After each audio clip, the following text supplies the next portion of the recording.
continuación, tendremos la última actividad del día, llamada Panel de Experiencias, Estrategias de Enseñanza y Aprendizaje en Modelos Híbridos.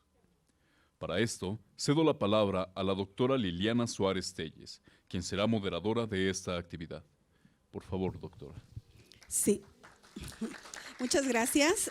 Bienvenidos al 12º Encuentro Politécnico de Formación y Profesionalización Docente.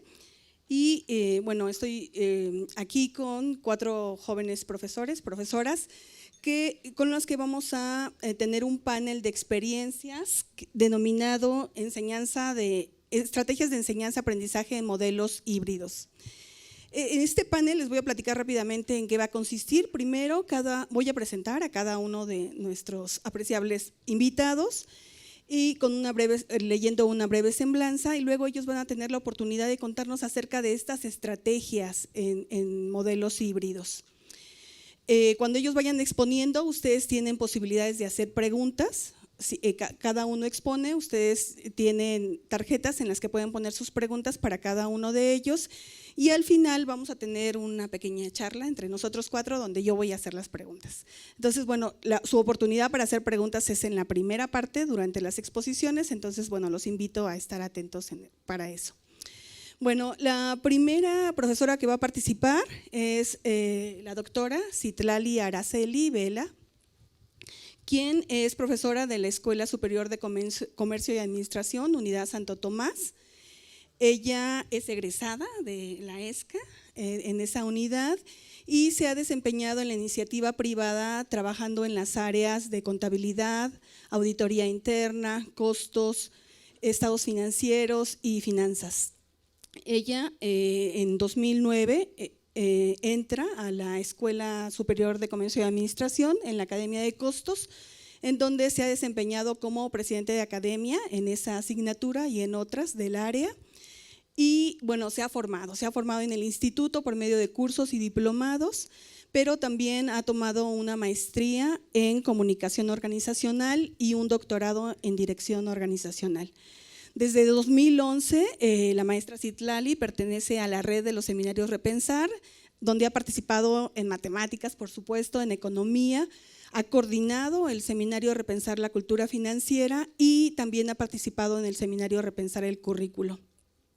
Dentro de esta red ha participado en diferentes estudios donde participan profesores de todas estas diferentes áreas de conocimiento y ha participado en la publicación de estas investigaciones en la revista Innovación Educativa aquí en el instituto, y tiene una publicación de 2021 en la revista de Social Science. Entonces, Citlali, tienes la palabra.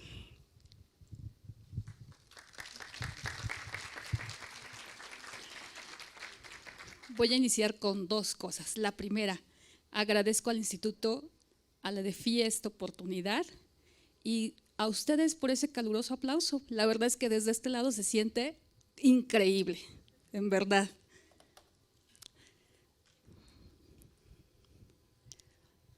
Aprendizaje basado en problemas. Yo creo que muchos de nosotros lo aplicamos, sobre todo en las áreas de enfermería, en las áreas de biología, en las áreas de química. En la ESCA Santo Tomás, la mayoría es un área de ciencias sociales, se imparten licenciaturas como negocios internacionales, comercio internacional, licenciado en administración de empresas y desarrollo empresarial, contador público. Hay nuevas carreras, lo que es mercadotecnia digital y licenciado en negocios digitales. Sin embargo, en muchas de estas áreas, sobre todo en el área de costos, seguimos con una cátedra o una exposición tradicional. En el 2017 empecé a trabajar con aprendizaje basado en problemas y aquí la bondad de esto es que es como atraer al alumno hacia un interés de la clase. ¿Qué es lo que hace aprendizaje? Bueno, es un proceso donde se trabaja con aula invertida. Ya Adriana Caballero hace rato nos mencionaba el aula invertida. Entonces, interviene mucho el aula invertida en este proceso. El docente presenta el problema primero. El estudiante identifica todas las necesidades de aprendizaje, o sea, para que él pueda resolver ese problema, ¿qué saberes necesita? Y entonces él va a tener que investigar pero nosotros como docentes nos convertimos en facilitadores. No tenemos que estarle diciendo, tienes que investigar esto. No, él va a decidir qué tiene que investigar. Y bueno, finalmente aplica lo que aprendió para poder resolver el problema. ¿En qué me ayuda aprendizaje basado en problemas? Es muy bondadoso porque le proporciona al estudiante habilidades de análisis, de síntesis de información. Pareciera mentira, pero no es lo mismo hacer un resumen que hacer una síntesis. Le ayuda a fomentar el pensamiento crítico. Hace una estructura de los procesos, la solución de problemas, tiene que llevarla a cabo. Hace un aprendizaje consciente y trabajamos en equipo, por lo tanto se motiva mucho el trabajo colaborativo. Tiene que trabajar toda esa parte de un trabajo de aprendizaje con la coayuda y el acompañamiento de los otros alumnos. Desarrolla toma de decisiones. Él tiene que administrar sus tiempos también para que pueda avanzar hasta lograr el desarrollo de todo el problema y finalmente llegar a la solución. Aquí también se involucran ciertas actitudes, valores, y esos los establecen como equipo o los podemos establecer como grupo, pero entre lo que a mí me gusta que ellos desarrollen es la responsabilidad. Hay una mayor colaboración, se fomentan todos esos vínculos de comunicación, confianza, hay un mayor compromiso en su aprendizaje. Y hace rato comentaba también uno de los participantes, yo creo que aprendizaje basado en problemas ABP no solo me lleva al aprendizaje como tal, sino la experiencia misma que ellos tienen que hacer para poder llegar a la solución del problema, les genera una comprensión mayor de los temas. ¿Cómo se hace esto? Bueno, sí requiere de mucho tiempo como parte de los docentes porque vamos a iniciar con estar trabajando toda la parte del problema, buscar qué problema voy a poder tomar que me ayude a tomar diferentes aprendizajes, diferentes temas de la unidad que se está trabajando, pero también puedo hacer uso de temas que se vieron en la misma unidad antes o puedo hacer uso de aprendizajes que yo sé que en ese momento él ya debe de tener. En los grupos de costos para la materia en la que se imparte es en costos para la toma de decisiones, es una materia que se da en quinto, sexto, séptimo, octavo semestre, dependiendo de en qué momento el estudiante decida cursarlo. Es por el plan de estudios que lleva desde 2008 la ESCA, no se preocupen, ya entró en rediseño y ahora ya regresamos a semestres. Pero entonces era una mezcla de estudiantes la que teníamos. Podría ser mi estudiante desde quinto hasta octavo semestre. Y algunos decían que noveno, ¿no? Aquellos que estaban recursando la materia ya fuera de su programa, decían, ¿y tú de qué semestre eres? ¿De quinto? No, maestra, yo soy de noveno. Perfecto, también teníamos de noveno. ¿Cuándo aplico ABP? Lo aplico en el tercer parcial, porque siento que ya en esos primero y segundo hay un ambiente de confianza, el grupo tiene mayor madurez, entonces hay más comunicación entre ellos, ya se conocen, ya pueden conformar unos equipos más sólidos y entonces yo lo aplico en el tercer parcial. ¿Qué tema trabajo con esto? Teoría de las restricciones. Y bueno, uno de los objetivos que tiene aprendizaje basado en problemas es que busca el desarrollo integral del alumno. Ya vimos que además de aprender, de poner en práctica todo lo que él aprendió en sus saberes de la unidad o de otras unidades de aprendizaje, va a tener que desarrollar ciertas habilidades socioafectivas, va a tener que tener comunicación con sus compañeros y va a tener que poner en juego durante el trabajo en equipo todos sus valores, responsabilidad, compromiso sobre todo, ¿no? ¿Qué tan honesto soy para decir si participo o no participé? Porque hay una coevaluación y hay una autoevaluación durante este proceso. Entonces ahí es donde él tiene que ser muy honesto y decir sí cumplí o no cumplí y autoevaluarse. El objetivo principal de aprendizaje basado en problemas también es no resolver o llegar a la solución del problema, sino toda la experiencia e identificar los temas de aprendizaje que van a estudiar para poder llegar a esa solución. Entonces, ¿cómo va este desarrollo de estrategias? Bueno, el docente tiene que seleccionar el problema. Ese es un trabajo que a nosotros nos toca, le tenemos que invertir tiempo, ver, ok, a este equipo le voy a poner este problema, pero tiene esta variante. Al equipo 2 le voy a poner el problema número 2, pero la variante es esta otra. De tal forma que yo también pueda ver cómo van desarrollando.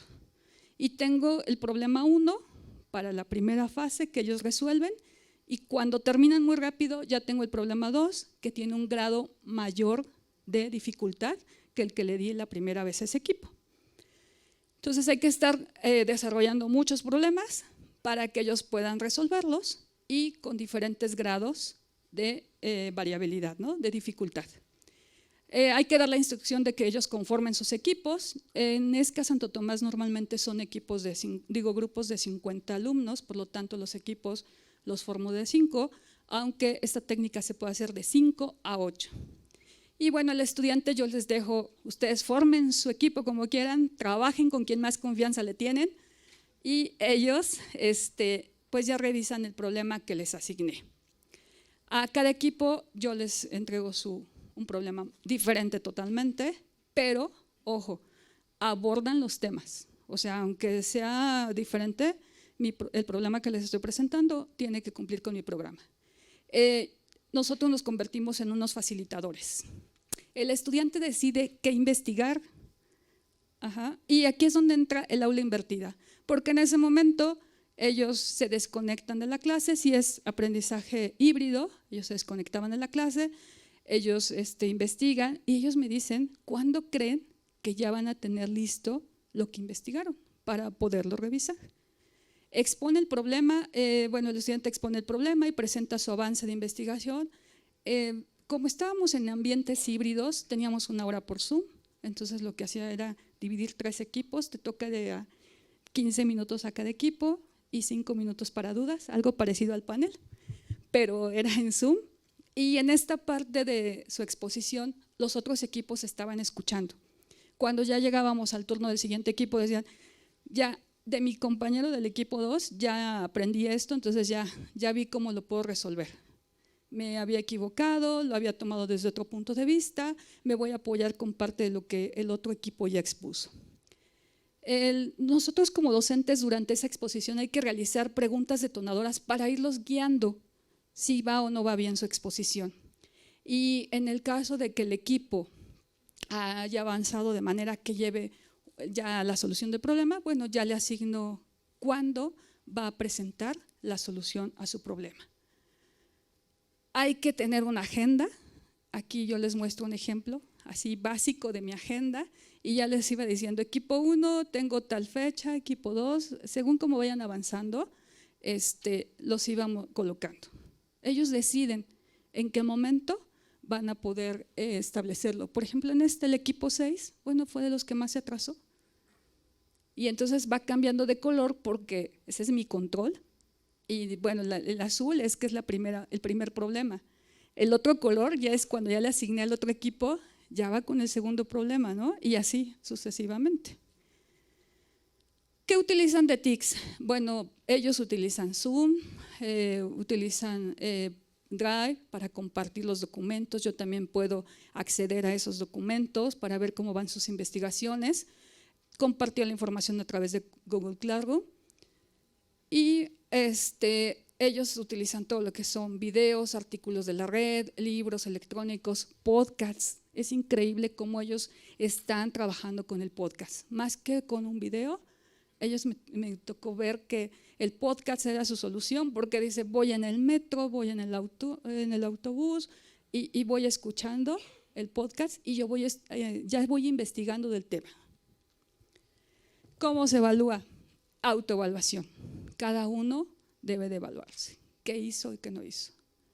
Coevaluación, un par lo evalúa. Y en cada sesión, sesiones que están conmigo, sincrónicas, pero también tienen sus sesiones ellos como equipo y también tienen ellos su evaluación y la heteroevaluación que yo realizo. Aquí es un ejemplo nada más del concentrado de la evaluación de ellos. Y aquí ellos deciden, este cuadro, esta parte, esta parte de aquí, bueno, lo que está al lado, del lado izquierdo para ustedes, esa parte va cambiando. A ver, ¿qué vamos a evaluar? Ellos dicen contenido, vamos a evaluar esto, ellos deciden qué van a evaluar. Algo que me impresiona es que ellos son muy estrictos. Maestra, que la información esté completa, que tenga fuentes de información, que la entreguen en el formato. Ellos deciden qué van a evaluar.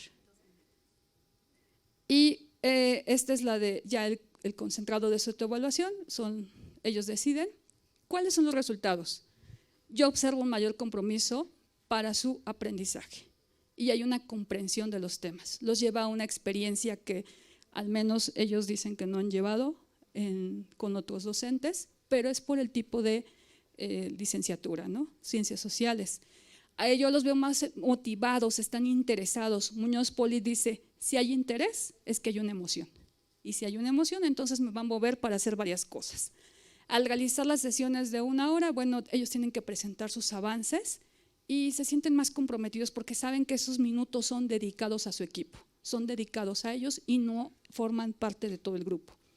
Hay una adquisición de aprendizaje a través de un trabajo colaborativo, con pensamiento crítico, y ellos tienen un aprendizaje más significativo por la experiencia que llevan. Algunos grupos por inercia, ya terminamos factores restrictivos, vamos a iniciar el siguiente tema, ¿y qué creen?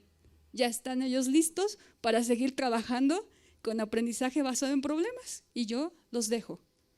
Hay otros grupos que no, o sea, definitivamente ya les digo, vamos a trabajar el otro tema y vuelven como a lo de antes, ¿no? Cada grupo es diferente, cada grupo tiene su personalidad. El estudiante trabaja a su tiempo y a su ritmo, es más tardado, cierto, a que si yo hago una cátedra nada más. Hay que considerar eso es importante. Y adquiere habilidades de estudio autodirigido, se vuelve más autónomo y él tiene que investigar y resolver sus problemas. Concluyo con esta frase: el único modo de hacer un gran trabajo es amar lo que haces, de Steve Jobs.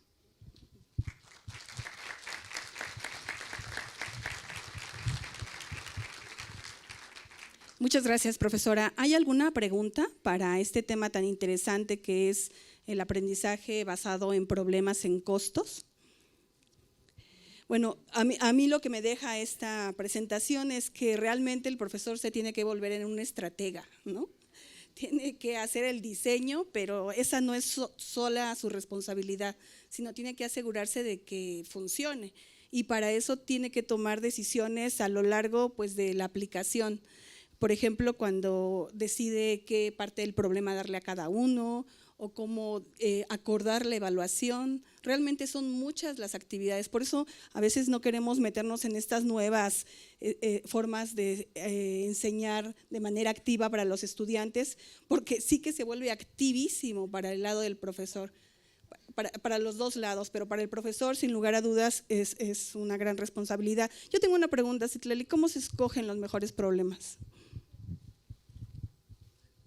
A lo largo del primero y segundo parcial voy viendo cómo va el avance del grupo, porque tú lo recibes de diferentes contextos, de diferentes grupos, de diferentes niveles de aprendizaje, ¿no? Y repito, de diferentes semestres. Entonces, lo que trato de hacer es, ya cursaron esto, ya cursaron aquello, ok, rescato el punto de equilibrio de rescato este otro tema de que ya debieron de haber visto en el tercer semestre, en el cuarto, es de una unidad de aprendizaje paralela, y voy construyendo el problema para que ellos puedan hacer uso de esos saberes. Muchas gracias. Sí, hay otra pregunta. Sí, si quiere acercarse, profesor, por favor.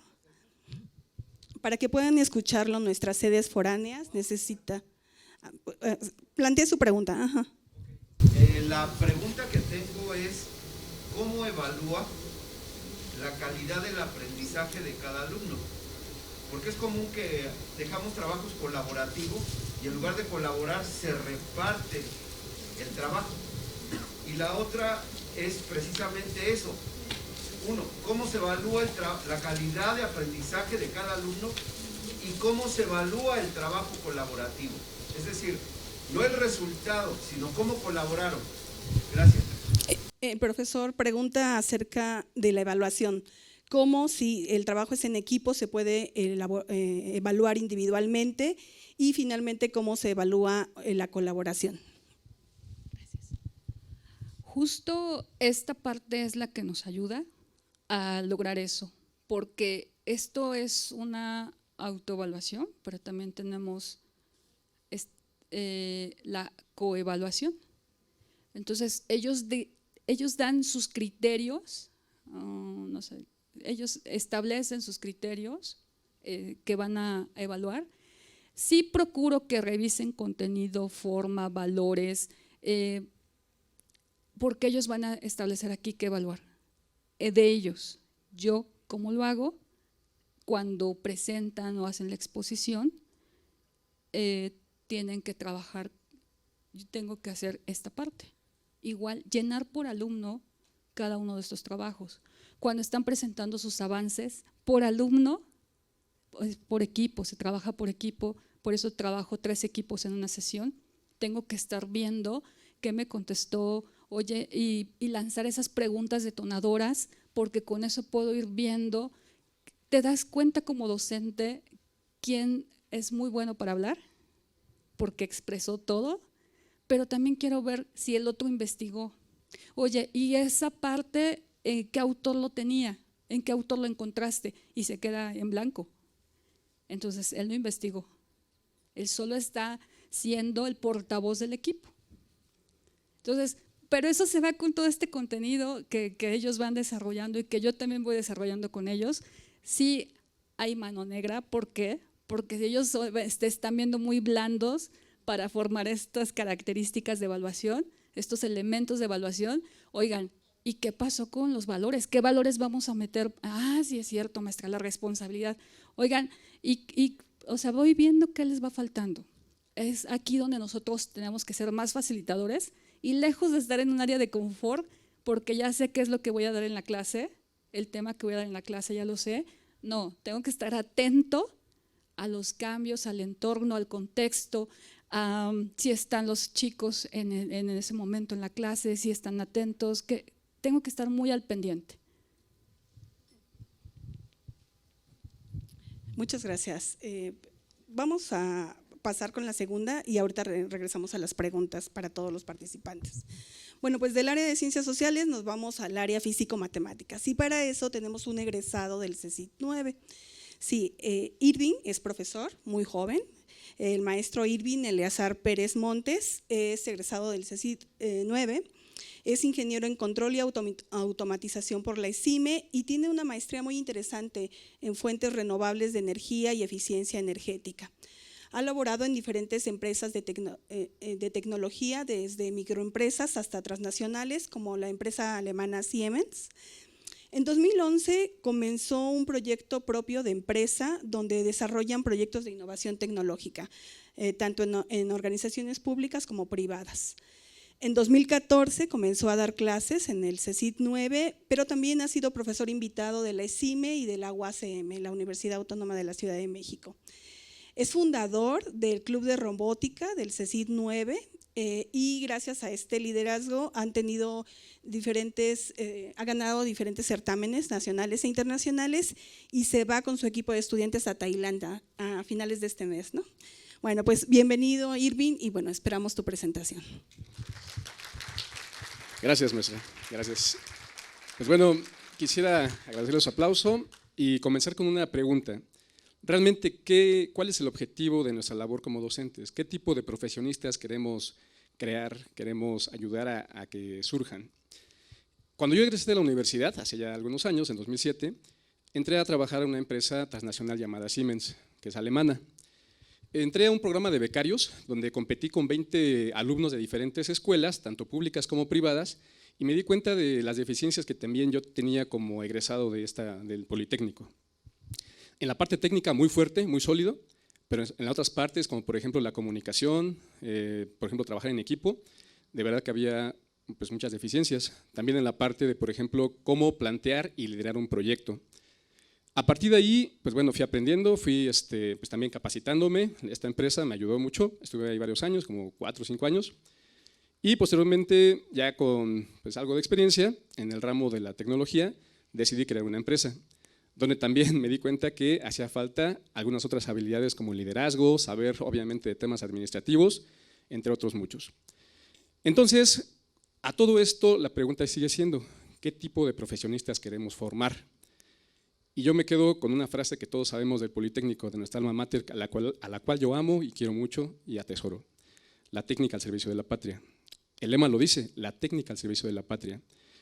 Es un lema que se hizo hace ya muchos años, que sigue vigente, pero yo agregaría que también la innovación. Y la innovación no solamente en el ámbito pues como tal de la tecnología, sino también de la forma en la que aprendemos y la forma en la que nosotros nos desenvolvemos en diferentes ámbitos.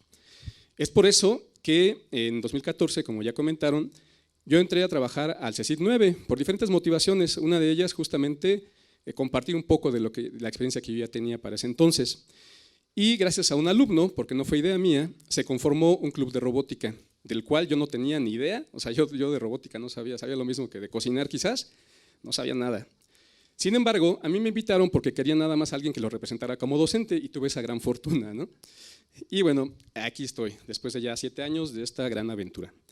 Entonces, ahora que ya conozco un poco más de la docencia, sé que lo que yo hago se llama aprendizaje basado en proyectos, muy parecido al aprendizaje basado en problemas. Sin embargo, la pequeña diferencia es que nosotros nos planteamos un objetivo común para una organización. ¿De qué se trata esto de la robótica? Seguramente en noticias hemos escuchado que el Politécnico despuntó en robótica en tal país, en Japón, que le ganó a los gringos, en el Poli la verdad es que la robótica está muy fuerte. Sin embargo, ¿qué creen? Que no es una actividad oficial, no hay presupuesto, no es como el fútbol americano, no es como otras actividades culturales que existen dentro del instituto. Pero ¿qué creen? También esto se convirtió en un reto y en algo que yo tomé como algo personal para salir adelante. Entonces, el taller que nosotros damos en la escuela es un taller ahora híbrido, porque gracias a la pandemia se convirtió en híbrido, ahorita les voy a platicar cómo fue, porque este taller tiene 3 objetivos.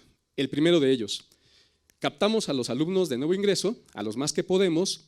Cada año en promedio captamos entre 200 a 250 alumnos, lo cual es aproximadamente una cuarta parte de los alumnos que ingresan a nuestro plantel, que es muy pequeño, son más o menos 1,200. Y lo que buscamos es que ellos aprendan sobre 3 áreas básicas de la tecnología: programación, electrónica y mecánica, o mecanismos, hoy llamado mecatrónica. ¿Por qué? Porque cuando ellos van en segundo semestre deben decidir qué carrera técnica van a tomar. En nuestra escuela tenemos 3, tenemos programación, sistemas digitales, que es electrónica, y ahora mecatrónica. Entonces, no es lo mismo tomar una decisión con un poco de antecedentes a que tomarla así como de Tin Marín, porque cuando yo estudié en esa escuela así lo hice. Dije cuál es la menos peor, qué me gusta más, pero yo no sabía ni de qué trataban, ¿no? Afortunadamente tomé la que me gustaba, ¿no? Que fue la de máquinas en aquel entonces. Bueno, entonces vamos a continuar. No voy a leer esto, simplemente se los voy a platicar. Como les decía, pues la metodología que nosotros implementamos es que ellos conozcan acerca de estas 3 áreas en la parte que yo le llamo la parte dura, el conocimiento duro, que es la parte técnica.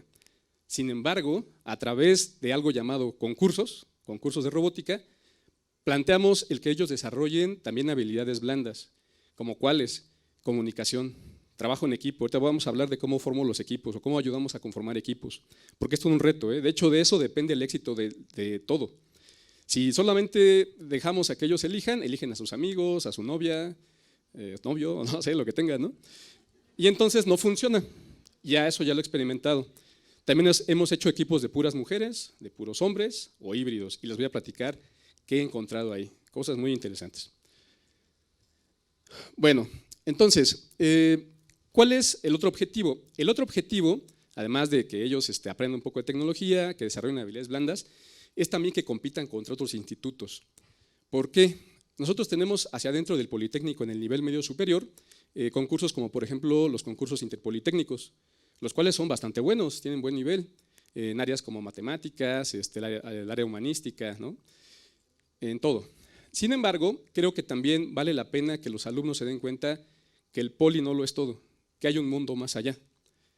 Y es el tercer objetivo, que compitamos tanto con otros institutos, otras universidades, pero también a nivel mundial. ¿Y qué creen? Lo hemos logrado. Claro, no ha sido fácil. Ya llevamos, pues, afortunadamente ya casi 8 años de este club, que para mí, pues bueno, ahora es un sueño, es una empresa, lo veo así de esa forma, porque requiere hacer muchas cosas. Bueno, ¿cómo comienza todo? La primera etapa del taller, como ya les comenté, es la capacitación para alumnos, la cual dura aproximadamente 40 horas. Estos talleres se daban presencialmente desde que comenzó, pero bueno, se daban de 2 a 3 horas por semana, pero debido a la pandemia, de hecho yo pensé que el proyecto se iba a venir abajo. Dije, no, yo creo que ya fue. Afortunadamente uno de los padres de familia de los muchachos nos prestó una cuenta de Zoom y pudimos lograr continuar. Ahora, ¿cuál fue el reto para mí como el responsable de este taller? Pues capacitarme, ¿no? Porque yo no conocía, por ejemplo, herramientas como Tinkercad. Bueno, ¿quién conocía a Zoom? Yo ni siquiera lo había escuchado en mi vida. Había escuchado de Google Meet, por ejemplo, pero nunca lo había usado, ¿no? Zoom menos. Entonces, pues aprender el Zoom, aprender qué tecnologías había para yo poder transmitir el conocimiento a distancia y que ellos no se aburrieran, ¿no? Porque pues, no es lo mismo estar ahí picándole al cable y todo eso, ahí presencialmente, que no, que ya se quemó, ¿no? Y que salga humo, a que a distancia pues yo no sé ni qué están haciendo, ¿no? A lo mejor apagan la cámara y se duermen, seguramente a muchos nos pasó. Digo, yo he tomado clases en línea y no os voy a mentir, me duermo a veces, ¿no? Dependiendo de qué se trata, ¿no? Entonces, este fue el reto realmente, hacer que este taller continuara en forma en línea, híbrido, pero ¿qué creen? Que encontré algo bien interesante, que los muchachos con la habilidad que tienen en la parte digital, hasta ellos me enseñaron cosas que yo no tenía ni así, ni por aquí me pasaban en la mente, ¿no? Y pude subir un poquito el promedio de personas que se inscribían. Incluso hemos tenido invitados de otras escuelas. Nuestro club, como ya digo, ya tiene pues, algunos años, no tantos como otros. Por ejemplo, Boca 7 ya tiene como 15 años o 17, ya tienen muchos años ellos. Una gran trayectoria. Nosotros tenemos apenas 8, o vamos a cumplir 8, pero es muy reconocido a nivel pues, medio superior. Y hemos tenido invitados de la UNAM, inclusive maestros que se unen, o padres de familia que quieren aprender, abuelitos, de todo, ¿no? Es muy, muy interesante. Ahora, ¿qué herramienta usamos? Ya dije Zoom, Google Meet, entre otras. Y bueno, vamos a continuar. En la etapa 2, ya que pasó la capacitación, los invitamos a que se inscriban a algún concurso. Obviamente nosotros ya tenemos experiencia en diferentes concursos, hemos entrado a varios, tanto institucionales como al exterior. Pero, ¿cuál es la condición? Es la siguiente, miren. Yo les digo, a ver muchachos, para conformar sus equipos, no se vayan con el amiguito. Digo, sí es válido, o sea, tampoco hay que negárselos, ¿no? Pero les digo, a ver, piensen en alguien que sea bueno en esta área, ¿no? Programación. Piensen en alguien que sea bueno en la parte pues, técnica, así de todos los rubros, ¿no? Pero aparte, piensen, como dijeron ahorita, alguien que sepa exponer las ideas, alguien que sepa coordinarlos, que tenga liderazgo. Porque sin esas piezas, su proyecto no va a funcionar. Y lo hemos visto muchas veces.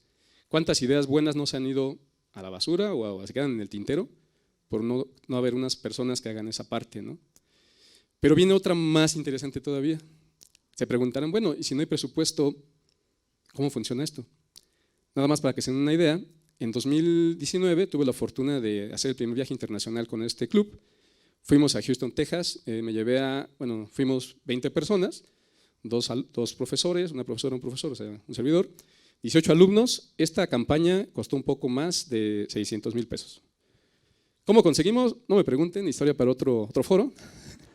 ¿Esa ya cuesta? Ya, es cierto, no. Y bueno, necesitamos a alguien que se encargue de hacer una campaña mercadológica para recaudar fondos. Gracias a que el Politécnico tiene tantas ramas y tantas cosas, actualmente trabajamos muy de la mano con la Fundación Politécnico. Ellos son capaces de emitir recibos deducibles de impuestos a empresas. Entonces, nuestro tema se vuelve ahora ir a convencer empresas para que nos apoyen. Claro, a cambio nosotros damos pues, algunos beneficios, ¿no? Como pues, temas de responsabilidad social, damos cursos quizás a los hijos de los trabajadores, pues los emblemas de sus empresas en nuestros robots, cuando vamos a algún mundial, algún certamen. Y entonces ya el alumno empieza a ver realmente cómo funcionan las cosas. Ya no solamente se queda en la cajita del salón, se va más allá. ¿Y qué creen? Ellos me han superado. Con fortuna veo cómo crean empresas, con fortuna veo cómo ellos pues empiezan a soñar y se empiezan a ir al extranjero, a crear pues su carrera universitaria. Me encanta esto. La verdad es que es algo que yo nunca pensé hacer. Jamás cuando me fijé ser profesor nunca pensé en esto. Se ha dado, continúa, pero es algo también para que ustedes se motiven y vean que no es imposible. No crean que yo tengo las palancas del mundo, o sea, todo ha sido a base de esfuerzo, de dedicación y de creer en los alumnos. También creo que es algo muy importante. Bueno, entonces tienen que analizar costos y tiempos y un plan de trabajo para poder entrar a un certamen. Esa es la etapa 2, donde crean sus equipos. En la tercera etapa ya es la parte de desarrollo, y aquí les quiero comentar un gran secreto mío. Yo de robótica tampoco sé mucho, a pesar de que ya llevo años, no sé tanto. Es así como que todos dicen, él es el profe genio. No, soy el profe. Una vez un alumno me dijo en un viaje que hicimos a China, me dijo, profe, yo lo admiro mucho porque usted es un tonto con suerte. Dije, efectivamente, amigo, estás con quien tienes que estar. Y yo lo que me di cuenta es de lo siguiente, que debemos de confiar en las habilidades de los alumnos. Estoy hablando de chicos de 15 a 17 o 18 años. Imagínense lo que pueden lograr con chavos de superior, inclusive de posgrado, ¿no? Mucho más. Entonces, bueno, en la parte del desarrollo de proyecto yo lo que hago es que invito a exalumnos que fueron parte del club de robótica. Obviamente les libero servicio social, algún otro beneficio. Por ejemplo, ahorita uno de los chavos que me ayuda mucho en la parte técnica se llama Jorge Alvarado y ya no solamente es exalumno, ya es amigo mío. Me va a acompañar, obviamente, como coach a la parte del Mundial de Tailandia, que vamos a ir el próximo lunes. ¡Yujú! ¿No? Entonces, gracias.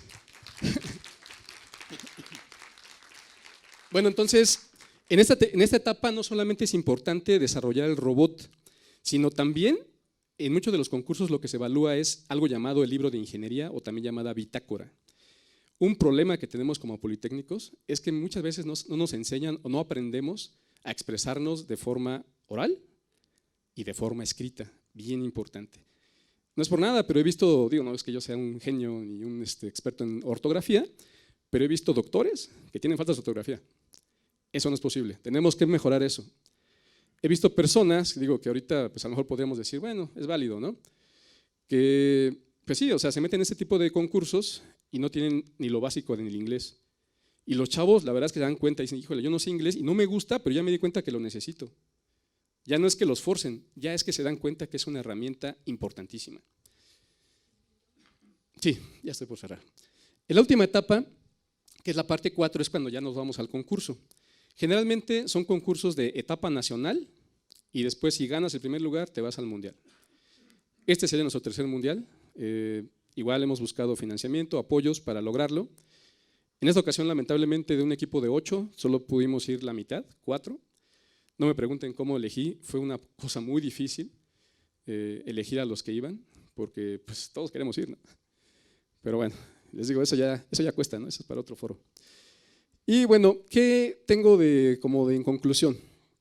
Una, como docentes, pregunten a sus alumnos, que ellos les ayuden a investigar qué herramientas existen para diferentes temas. Existen muchas cosas que a lo mejor uno como docente no da tiempo de investigar, pero los alumnos sí pueden y lo encuentran.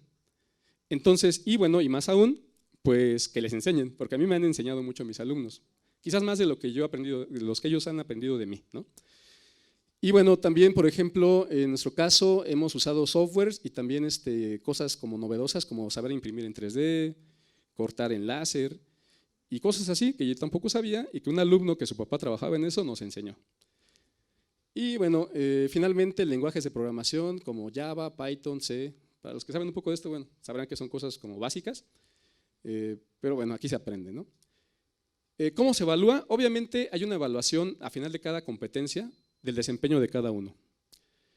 Y bueno, por último, ya para cerrar, resultados. Cursar de manera exitosa el taller de introductorio de robótica. Conformar equipos de trabajo, investigar y seleccionar el torneo que se va a participar en el torneo y de acuerdo a los resultados obtenidos se presentan en diversos medios de comunicación y hay una retroalimentación de todo esto. Pues se me acabó el tiempo, lamentablemente, les agradezco su atención y bueno, pues muchas gracias por la invitación.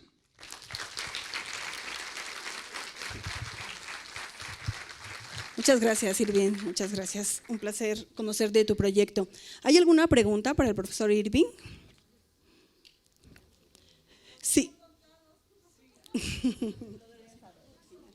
Sí, profesora. Y nada más, al final, después de que se tiene el taller, ¿cómo es que ellos deciden a irse a las diferentes carreras? Porque eso no me quedó. Sí. Déjame repetir la pregunta para los foráneos, nuestros colegas foráneos. Una vez que se cursa este taller, ¿cómo se elige finalmente la carrera a la que eligen en la vocacional? Muchas gracias. Gracias por la pregunta. Como ya comenté, las 3 áreas básicas que tenemos o carreras son programación, sistemas digitales y mecatrónica, los cuales son como que los pilares de la robótica. Entonces, como ellos cursan el taller, se dan cuenta más o menos de forma básica de qué trata cada una. Y ellos ya con un poco más de noción dicen, pues yo me voy a ir a Progra porque ya sé qué es lo que se me da más. O yo me voy a ir a electrónica porque es lo que más me divierte, ¿no? O no me voy a ir a estas porque son como que aburridas o son tediosas. Y es así como ya ellos, por su libre albedrío, pues eligen cuál. ¿Alguna otra pregunta?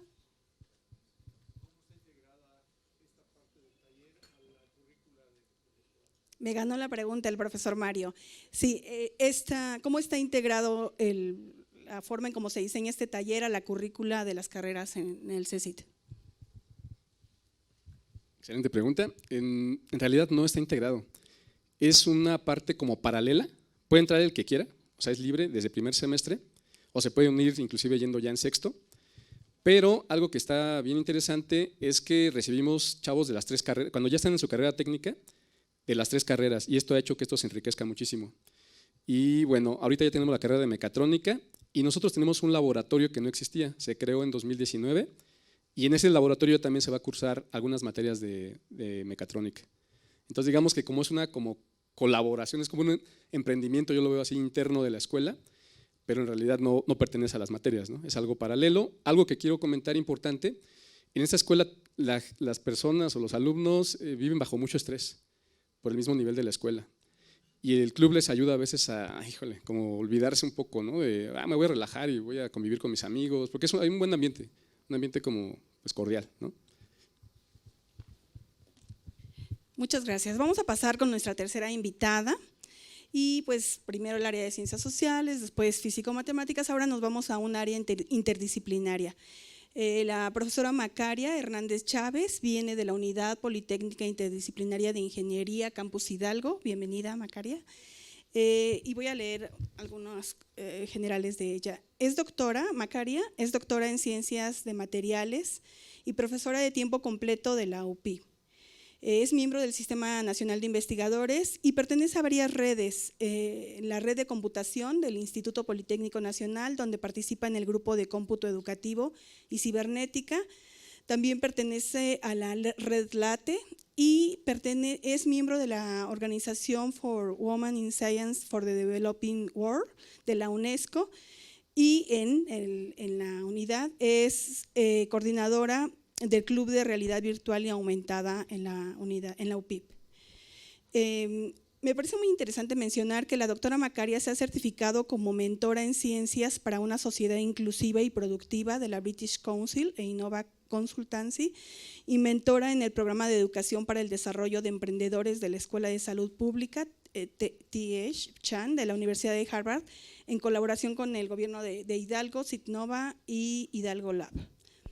Ha publicado artículos, ha dirigido tesis, ha publicado también artículos de divulgación, ha participado en congresos y ha ganado algunos premios en esos simposios y congresos. Y quiero resaltar también que es asesora de un club. Ay, ya lo perdí, Macaria.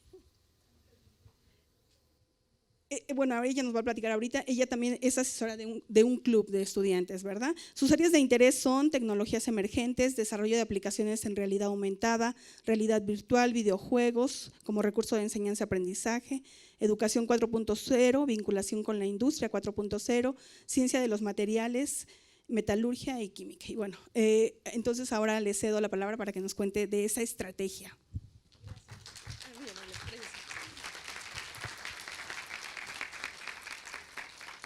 Bueno, muchas gracias por la bienvenida, por el aplauso. Quiero comentarles que la estrategia que les voy a comentar el día de hoy la he trabajado de manera colaborativa con un colega con el cual también coordino el Club de Realidad Virtual y Aumentada en la Unidad Hidalgo. Esto que les presento, pues como bien comenta mi antecesor Irving, pues es un trabajo que va muy de la mano con el trabajo de los estudiantes que participan en estos clubs. Mis dos estudiantes ahora se encuentran en Guanajuato, entonces colaboramos de manera interdisciplinaria e interinstitucional. Bueno, yo les quiero comentar, hace algunos años a lo mejor les tocó ver que varios chicos salían con sus celulares, ¿no? Y decían que cazaban pokémones. O sea, yo los veía así como que casi chocaban con los postes, ¿no? Decían, aquí hay un Pokémon, ¿no? Y yo no veía nada, ¿no? Entonces, pues eso fue como mi primer encuentro con la realidad aumentada. Y yo entendía que había un dispositivo intermediario que les permitía ver algo que yo no veía en el mundo real. Y justo es eso la realidad aumentada. Me permite diseñar cosas que no existen en el mundo real, pero que yo puedo visualizar a través de un dispositivo con cámara, ya sea un celular, una tableta, un iPad, una lap. Y entonces esto abre un nuevo mundo, ¿no? Que ahora mucho se discute sobre el metaverso, ¿no? Pero estos mundos virtuales han tenido muchas aplicaciones que obviamente empezaron atrayendo el mercado del videojuego, pero que posteriormente fueron aplicados a cuestiones, por ejemplo, de arquitectura. Yo tenía ahora dos estudiantes de un tecnológico de aquí de Iztapalapa, de arquitectura, y ellos decían, bueno, pues es que una persona podría ver cómo podría decorar su casa, ¿no? O sea, el espacio desde antes, ¿no? O sea, dar las dimensiones, probar colores, ver cómo se vería, y es eso, ¿no? O sea, está poniendo cosas que no existen allí para poder tomar una decisión pues más informada, ¿no? En el mundo de la ingeniería, pues también se empezó a utilizar mucho. Y bueno, los chicos yo lo veo con mis hijas, tengo una nena de 9 y una de casi 3 años, y ellas juegan con los filtros, ¿no? O sea, ponen la reunión de Google Meet y de pronto se ponen aquí que un arco iris, ¿no? Que corazones, y entonces esto ya se está haciendo como muy común, ¿no? A mi pequeña que le encantan los huevos Kinder, ¿no? Viene ahí, arma su juego y luego viene un código QR y está buscando igual, ¿no? La animación.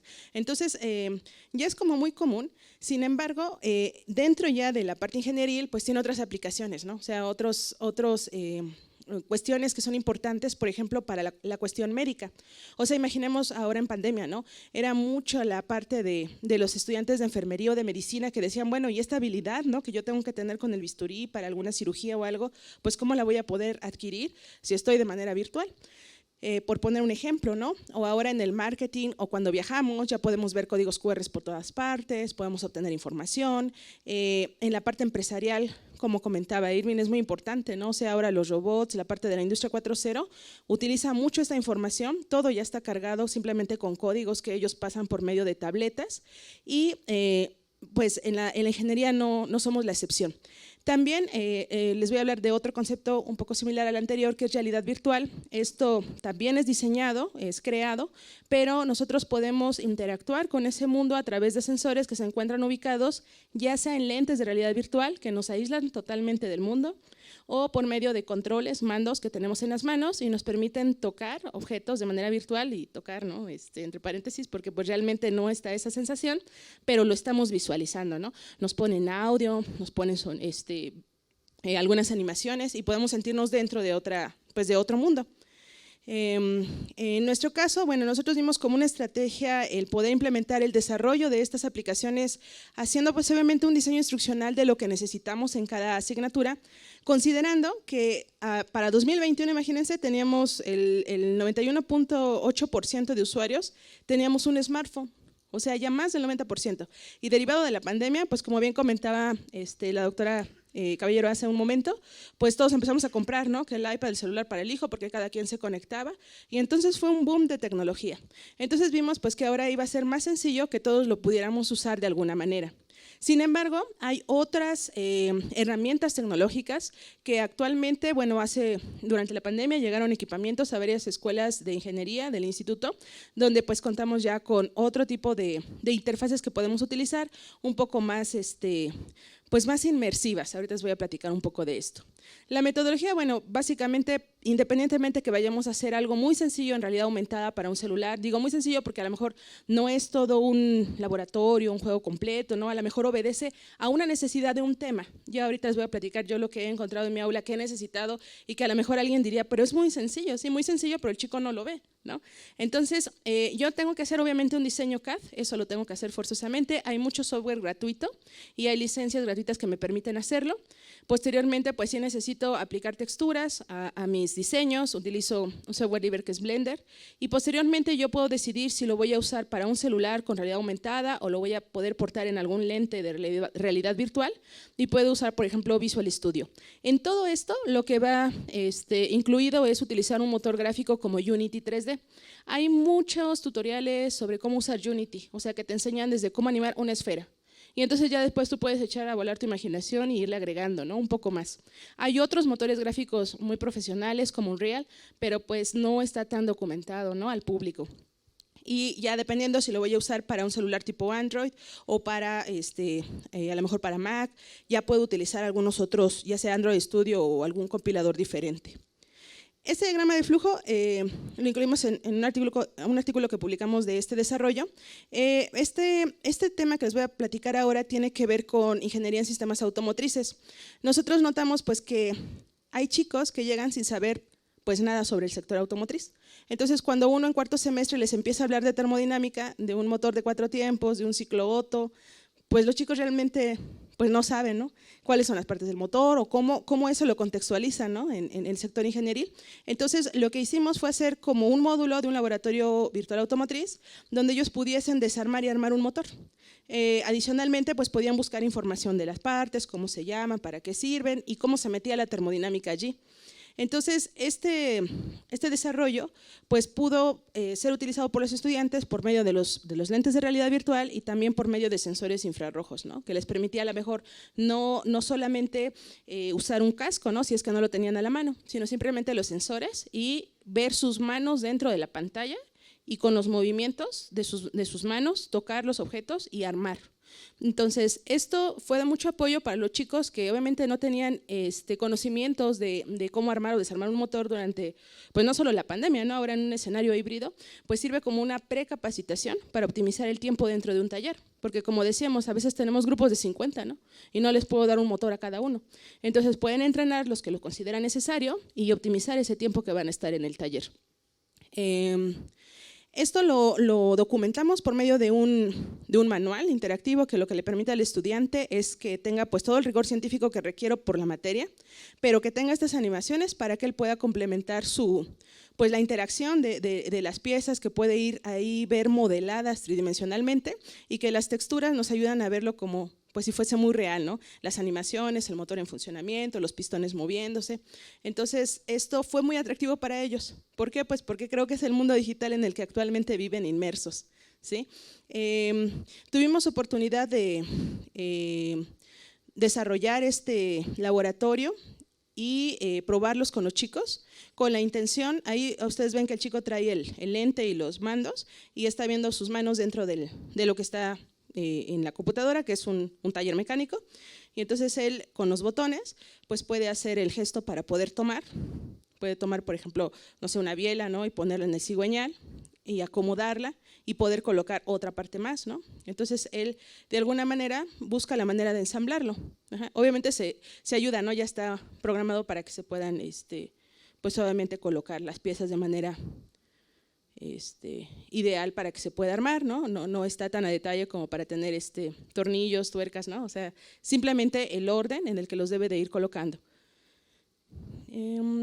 Validamos los resultados, pudimos evaluar el resultado con estudiantes que tenían conocimiento previo, a lo mejor en algún taller mecánico, otros que no, y nos ayudó a escuchar sus opiniones, ¿no? Evaluamos algunas variables como qué tan inmersivo era el juego, qué tan interactivo, qué tanto evaluaban como buenos o malos los diseños tridimensionales de las piezas automotrices y en el caso de los lentes, si no se mareaban al utilizarlos, ¿no? Por ejemplo, porque habemos quienes nunca hemos pues jugado, ¿no? Realidad virtual. Veía yo una noticia, ¿no? De Eugenio Derbez que hace poco se puso unos lentes, se cayó y se destrozó el hombro, ¿no? O sea, también hay que tener cuidado, ¿no? Porque para para los chicos es muy común, pero no para todos. Ajá. Entonces, bueno, como decía mi antecesor, no les voy a leer todo eso, está ahí en algunas de las publicaciones que hemos hecho acerca de estos manuales, pero lo que sí es importante reconocer es que algo de lo que nos dejó la pandemia fue la implementación y el salto a la digitalización, ¿no? O sea, el que ahora nos atrevemos, ¿no? O sea, ¿cómo puedo atraer la atención de mi estudiante? Porque pareciera que competimos un poco, o sea, están muy, pues muy inmersos, ¿no? Hace rato hablamos de TikTok, de YouTube, etcétera, y entonces ya su mundo digital cada vez es más exigente, y entonces sí nos pide a los docentes desarrollar experiencias más inmersivas, más reales, ¿no? Y más digitales. Entonces, lo que podemos decir de estas aplicaciones que les presento, bueno, estas son para el sector automotriz, que finalmente a nivel industrial todo esto se está utilizando para capacitaciones. Por ejemplo, si vamos a entrar a atmósferas peligrosas o algunos lugares donde pues obviamente no es tan fácil meter a 20 personas para capacitarlas, se pierde dinero, se pierde tiempo, pues es una herramienta que en el sector, al menos industrial, se está utilizando. Hay algunas publicaciones que hicimos al respecto de esto. Y pues nada, igual como decía mi antecesor, pues muchos premios y reconocimientos, registros de propiedad intelectual, congresos en donde los chicos han tenido la oportunidad también pues de asistir y presentarlo a otras unidades del instituto o otras universidades, porque pues es importante que tratemos de migrar lo que tenemos a un contexto ya más digital e inmersivo. Eso sería todo. Gracias.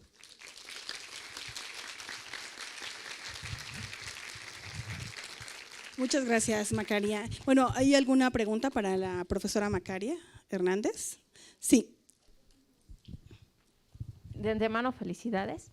Mi duda es si este laboratorio es de acceso para todo el alumnado que tiene, si es como una aplicación, porque veo que ahí lo tenía en una computadora de escritorio, si nada más es ahí o para todo el alumnado puede utilizar esta parte.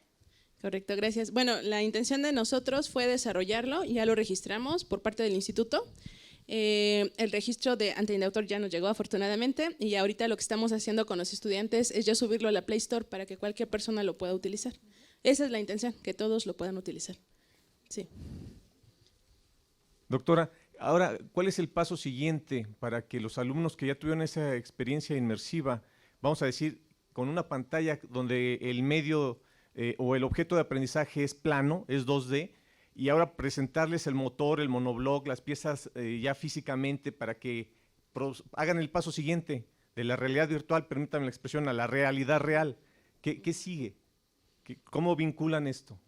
Sí, bueno, como le comentaba, esto lo desarrollé porque estuve impartiendo la asignatura de Termo 2 y es una asignatura que se da cuando todavía no entran al taller propiamente, ¿no? Entonces, la intención propiamente no de la materia no es que puedan armar o desarmar un motor, pero sí la vinculación con los siguientes semestres para que ellos puedan tener la habilidad para poderlo hacer de manera más efectiva cuando lleguen a la materia. Como le comentaba, o sea, en el taller pues no tenemos los 50 motores, pero sí podemos optimizar para que pues los chicos ya sin tanto miedo lo hagan, ¿no? Me tocó la experiencia, hicimos algún otro proyecto con una empresa transnacional, una empresa canadiense que nos pidió algo para un módulo virtual en este mismo laboratorio automotriz ahora para suspensiones, y ahí la experiencia fue que cuando los chicos quisieron bajar la suspensión y no conocían de esto, pues tenían miedo, o sea, no querían meterle mano, ¿no? Decían, no, es que lo voy a descomponer, ¿no? Y después de estar jugando o esto, como que se les quita ese miedo, ¿no? Les da más seguridad, y más que nada es para las materias subsecuentes, no tanto para nuestra materia. Yo creo que la contribución es esa, ¿no? Como un training previo para cuando ya lo tengan que hacer. Bueno, si me permiten nuevamente, el miedo yo creo que va a seguir, se va a mantener, porque ahora se va a enfrentar el estudiante con nuevas variables. Por ejemplo, en la realidad virtual no va a tener ya la experiencia de cuánto pesa, o una arista cortante que tenga un pistón, o a lo mejor la temperatura después de operación. Entonces, ¿cómo se pueden incorporar esos otros elementos que en la realidad virtual no pudieran en un momento dado manejar en un ambiente controlado? Cuando ya sepan, ya no estás controlado, ya es la vida, es tu campo profesional, incluso la planta industrial donde vas a estar interactuando. Sí, de hecho ellos vivieron el proceso al revés, porque primero, pues para diseñar las piezas, primero los desmontaron, lo cargaron, lo sufrieron para el desmontado, y ya después lo digitalizaron y ya lo trabajaron. Entonces, en el caso de los chicos que participaron en esto, pues fue al revés, ¿no? Primero lo hicieron y después ya lo virtualizaron. Y pues nada, o sea, todavía no, es como, yo le pondría 2 ejemplos, ¿no? Como en el videojuego, ¿no? Cuando dicen, pues ya suena la música triste de que ya me mataron, ¿no? Pero pues realmente no lo siente en el momento, ¿no? Dice, pues ya me mataron, ¿no? O la otra que veíamos pues en los simuladores, ¿no? Ahora los cines, ¿no? Que le meten pues a lo mejor un poco de brisa cuando, no sé, en el Titanic, ¿no? Que vamos ahí hasta enfrente, ¿no? Y que nos llegue un poco la brisa del mar. Pero sí, o sea, esa parte de sensaciones, como usted decía, o sea, el peso, todo esto, pues no, lo programamos porque hay que jugar con las gravedades y esto en el motor gráfico, sí lo tienen ellos en cuenta, pero pues obviamente no, con los mandos no se puede tener esa sensación. Ahí sí es lo que dista del mundo real y virtual. Muchas hasta gracias. dónde damos, sí. Bueno, llegamos a la tercera parte del panel donde yo planteo las preguntas. Entonces, hay una pregunta que me gustaría que contestaran los 3 y es, ¿qué le sugerirían a los otros 2 profesores de este panel? Pero antes, piénsenlo, antes de contestar esa pregunta, me gustaría preguntarle a la doctora Macaria, ¿cómo se podrían adoptar estas estrategias a otras áreas de conocimiento? Al área de ciencias sociales, al área de ciencias de la salud, ¿cómo le podemos hacer, Macaria? Gracias. De hecho, sí, derivado de estos trabajos nos han contactado áreas bien diversas. Por ejemplo, ahorita tenemos un proyecto colaborativo con la UNAM, con la FES Iztacala, porque ellos nos piden, o sea, desarrollamos ya con ellos también, con el instituto, una aplicación que va enfocada a la parte edafológica. O sea, es bien diverso esto, ¿no? O sea, hicimos algo que para ellos era muy importante en la parte edafológica y desarrollamos las aplicaciones, ¿no? En realidad aumentada y pudimos desarrollar más cosas en ese sentido. Para la parte de ciencias de los materiales, esto es muy valioso. Igual ahorita estamos registrando dos aplicaciones que desarrollamos. La parte en la que el estudiante ve los empaquetamientos compactos, cúbicos, simple, centrados en las caras o en los cuerpos, donde tienen que sumar fracciones, octavos, medios. No lo pueden hacer porque no lo visualizan. O sea, ven los segmentos de esfera, pero cuando les dices ¿cuántas esferas completas tienes? No me lo pueden contestar. Cada semestre lo pregunto y no me van a dejar mentir mis estudiantes si me ven ahora, no me lo pueden contestar. Entonces les hicimos la simulación tridimensional para que ellos lo vieran animado y resolvió un problema que pareciera muy sencillo, pero que ellos no visualizaban. Y bueno, podría yo pedirles esferas de unicel, ¿no? 100 esferas de unicel por todos mis 100 estudiantes, ¿no? Y que las cortaran y las pegaran, pero esto nos permite igual eso, ¿no? O sea, adecuarlo a algo ya más digital y que lo que queremos nosotros los profes es de que lo tridimensional lo vean. Y yo no tengo ejemplo que quiero ponerles, por ejemplo, en la parte de química, la conformación, los isómeros, en la parte de orgánica, pues los chicos no los ven. O sea, de verdad tú le dices, está en cis, está en trans, está…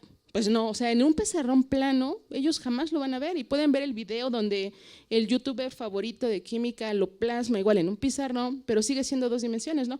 Entonces, esas animaciones y proyecciones que hacemos tridimensionales y el hecho de que él con el mando rote la molécula, no, o sea, es algo que les permite ver lo que pues nunca han visto, o sea, esa parte tridimensional. Yo creo que el apoyo a todas las ciencias básicas es para la parte de los modelos y para la parte tridimensional. Cualquier cosa podemos adaptarla y estamos abiertos a colaboraciones en este sentido porque sí nos han buscado mucho para todas las áreas. O sea, podría comentarles algún proyecto de básicas, de sociales, ahorita estamos en la parte de medicina también con la doctora Marina Vicario y la doctora Laura Ibón, la doctora Marina Vicario en UPIXA y la doctora Laura Ibón en UPITA. Tenemos proyectos también para la parte médica, es muy importante para el training. Entonces sí se puede enfocar a cualquier problema que tengamos donde la visualización sea el problema. Bueno, pues aquí está la oferta de la doctora Macaria. No sé si sintieron lo mismo que yo, pero cuando cada uno de los ponentes estaba hablando de su estrategia, no se sabía bien si nos estaban hablando de antes o de durante o de después de la pandemia, ¿no? Entonces, la pregunta que le quiero hacer a Citlali es, ¿cuáles son los principales retos que implica instrumentar este tipo de estrategias en una educación híbrida? Creo que tanto en presencial como híbrido, el principal reto es el miedo, dejar ese miedo. El principal reto es salir de nuestra área de confort.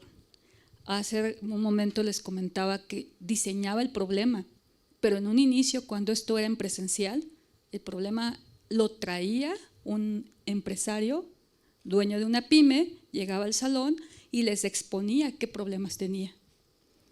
Con el cambio a híbrido, muchos de estos empresarios dejaron de existir, lamentablemente. Por ejemplo, alguien que se dedicaba a hacer ropa interior ya no tenía la empresa. Entonces le decía yo, oye, ¿puedes venir a través de Zoom? Y me dijo, no. O sea, en este momento tengo otros asuntos que atender, como mantener la nómina, ¿no? Entonces pasamos a segundo plano y ahora, ¿qué hago? ¿Dejo aprendizaje basado en problemas que ocupábamos en nuestras clases en presencial o lo adapto?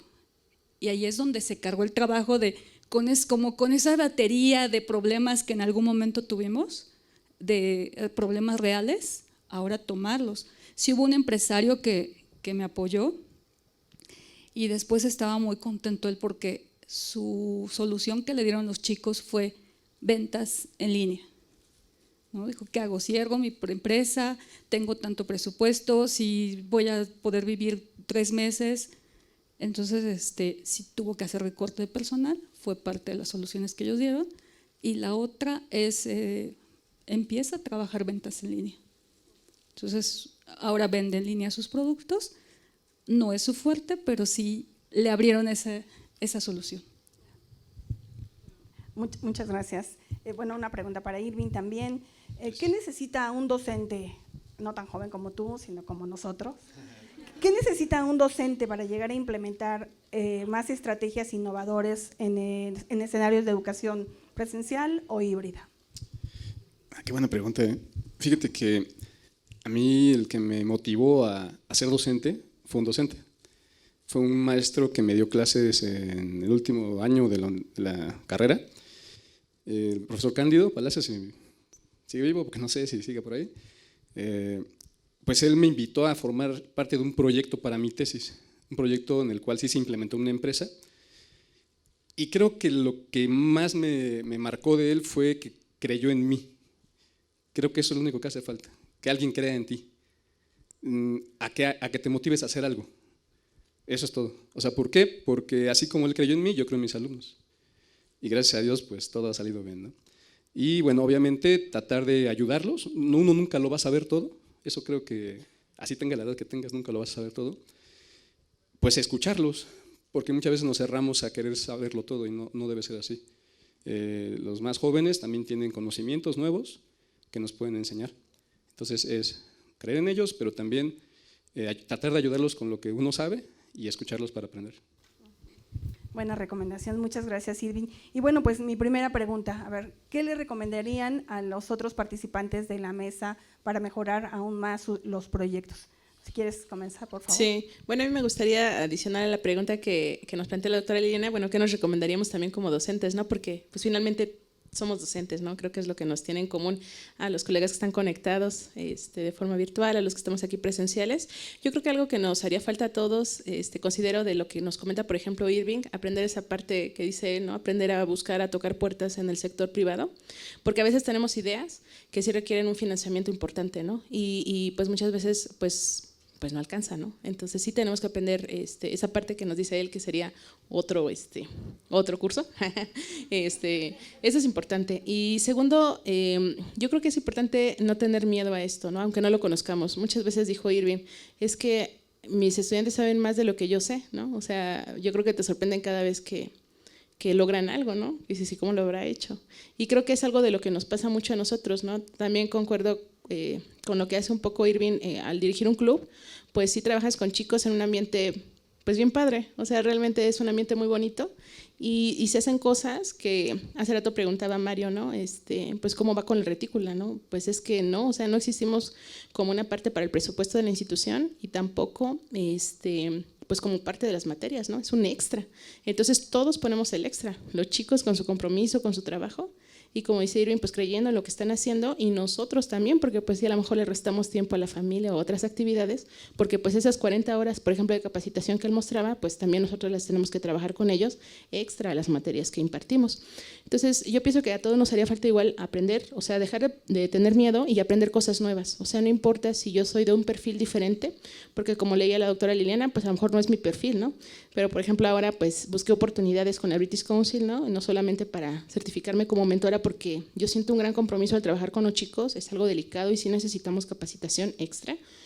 Y aparte, las habilidades técnicas, ¿no? Que son muy importantes. O sea, igual me tuve que certificar con el British Council en Skills for Women in Tech, que es toda la parte de programación, ¿no? Durante pues casi un diplomado, ¿no? Y digo, pues es que tengo que entender bien todo lo que estamos haciendo, al menos cómo funciona. Y yo diría que esos serían al menos 2 o 3 aspectos importantes, ¿no? No tener miedo, meternos un poco a las tecnologías, sin importar nuestra edad, y el aprender a tocar puertas, ¿no? Para buscar financiamientos. Gracias. Irving, ¿tú qué le recomendarías a la doctora Citlali y a la doctora Macaria? Ay, más bien, ¿qué me recomendarían ellas? No, pues, por ejemplo, por parte de la maestra Citlali, pues bueno, que obviamente la industria tiene muchísimos problemas en temas de costos, ¿no? Pero también ver hacia adentro. Por ejemplo, nosotros cuando hemos tenido que hacer campañas de mercadotecnia, en primera, pues no somos mercadólogos, ¿no? Lo hacemos como Dios nos da a entender y quizás podemos mejorar muchísimo, ¿no? Entonces quizás pues, colaborar, ¿no? Colaborar, ese sería como, más que por mejorar, por hacer algo nuevo. Y bueno, y creo que eso sería, ¿no? No tendría otra idea. Y por parte de la doctora Macaria, le cambio mi viaje a Tailandia si me enseña a hacer lo que usted sabe hacer. Esa sería mi recomendación. No, la verdad que sí, me gustaría poder llevar esto hacia mi escuela, porque ya he sabido de profesores que hacen trabajos con esto, pero realmente quienes lo conocen, muy pocos. Entonces creo que difundirlo hacia las otras escuelas sería muy bueno. Y pues yo me apunto, ¿no? Sí, por ahí dan un curso o algo. Gracias. Citlali, te toca hacernos recomendaciones a los ponentes y al auditorio. Yo más que recomendaciones con los ponentes dije, ya encontré quién me puede ayudar a ese problema que había presencial y que ya no podía traer al dueño de la pyme. Bueno, ahora ya puedo decirle, me ayudas a crear la empresa y a plantear todo el problema, ¿no? Ya, porque antes era parte de él. El empresario llevaba al salón el producto, les mostraba y todo. Bueno, ahora ya un recorrido virtual sería genial, ¿no? Entonces me llevo más esa parte y efectivamente comparto con Irving. Cuando escuché costos dije, mira, ahí puede haber colaboración. Si no es de docente a docente, estamos muy cerca, ¿no? Físicamente las escuelas están muy cercanas. Entonces, a través de servicio social, por parte de los chicos, ¿no? LRC, la parte que trabaja mercadotecnia. Entonces, creo que lo que nos hace falta es ese acercamiento, pero puede haber mucha colaboración, incluso con los que nos están viendo, nos están escuchando, los que están aquí presentes. Creo que más de uno dijo, yo puedo con esto, yo puedo pedirles aquello. Ya, yo creo que la lista de Macaria y de Irving ya está ahí enorme. Bueno, pues muchísimas gracias, de verdad ha sido muy, muy interesante. Agradezco a los organizadores por invitarme a participar en este panel y yo creo que independientemente de lo que nos comentaron el día de hoy en esta hora y media, se queda abierta la puerta para la colaboración. La invitación es para que lo aprovechen, para que se acerquen a los profesores del CECIT 9, de la ESCA y de la UPI en Hidalgo para que sigamos colaborando. Estoy por cerrar, pero me piden la palabra. Creo que tenemos un par de minutos para 1 o 2 intervenciones. La maestra Citlali nos decía que a pesar de que trabajan en forma colaborativa, sigue habiendo estudiantes que se fugan y que no cumplen 100% con su función. Entonces, lo primero que hay que preguntarse es cómo define aprendizaje para lograr medirlo. Eso para que lo piensen mientras hago los siguientes comentarios. El primer ponente, Carlos, nos decía que no hay que traer la tecnología a las aulas, sino escolarizarla. Y lo que ustedes han hecho es ello, la escolarizaron. ¿De qué manera? Muchos conceptos son abstractos, es difícil atraparlos, sobre todo para los estudiantes que les cuesta más trabajo desarrollar la capacidad de abstracción. Entonces, todas estas estrategias, el denominador común que veo es que permiten bajar el nivel de abstracción y entonces en ese sentido se escolariza la tecnología desde mi punto de vista. Entonces, el otro asunto es que este tipo de estrategias permean solamente a grupos muy pequeños. Y el problema que tenemos en el Politécnico, ya lo comentaste, Irving, estamos incompletos en la parte social, en la parte de liderazgo. Ese es un problema que tenemos desde hace mucho tiempo y lo que reconocemos con nuestra parte, que es la UNAM. Ellos dicen coloquialmente se saben vender, nosotros no, a pesar de que tenemos una área en sociales y no hemos logrado desarrollar esta parte. Entonces, efectivamente la tecnología hay que escolarizarla, pero para eso necesitamos construir una visión de cómo hacerlo. Ustedes dan ejemplos muy concretos que nos pueden dar algunas luces, pero necesitamos que el líder, quien quiera que sea, se involucre en ello para que podamos desarrollar eso. Es cuanto por mi parte. Buenas reflexiones las que nos ha dado el profesor Raúl, y pues los invito a que conversemos en lo que queda, bueno, del día de hoy, ya al despedirnos, y el día de mañana, tenemos todo el día de mañana para seguir platicando estas ideas. Muy buenas preguntas las que nos hizo para cerrar este panel. El tiempo se nos ha terminado, voy a leer el reconocimiento que la Dirección de Formación e Innovación Educativa le da a nuestros panelistas en el marco del 12º Encuentro Politécnico.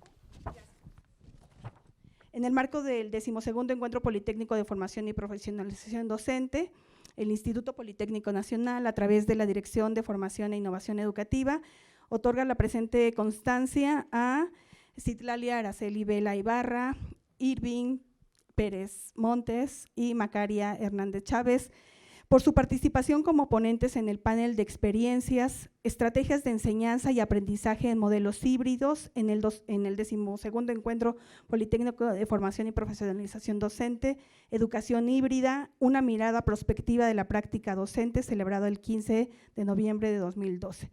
Bueno, firma nuestro director, el maestro en educación, José Armando Rodríguez Mena. Muchísimas gracias por su participación.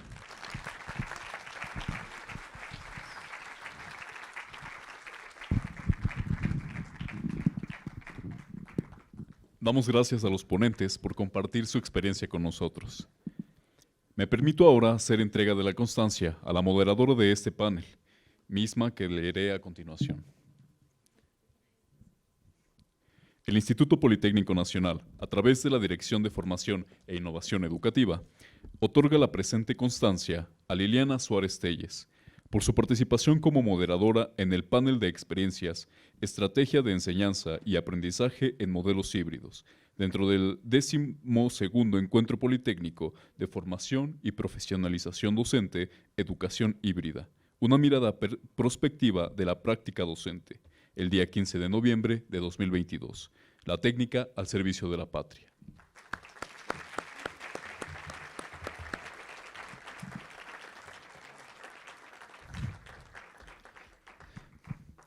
Ha sido un honor contar con su presencia en este primer día del 12º Encuentro Politécnico de Formación y Profesionalización Docente, Educación Híbrida, una mirada prospectiva de la práctica docente. Nos despedimos también de todas las personas que nos acompañan en las transmisiones de las sedes alternas en las unidades foráneas. Un saludo, por favor, desde aquí hasta la Unidad Profesional Interdisciplinaria de Ingeniería en Guanajuato, en Hidalgo, en Palenque y en Zacatecas, además de Cicata Legaria, CIDIR Michoacán, CIDIR Sinaloa, CBDR Cancún y CBDR Cajeme en Sonora. Un saludo por favor hasta allá, espero lo hayan disfrutado tanto como nosotros.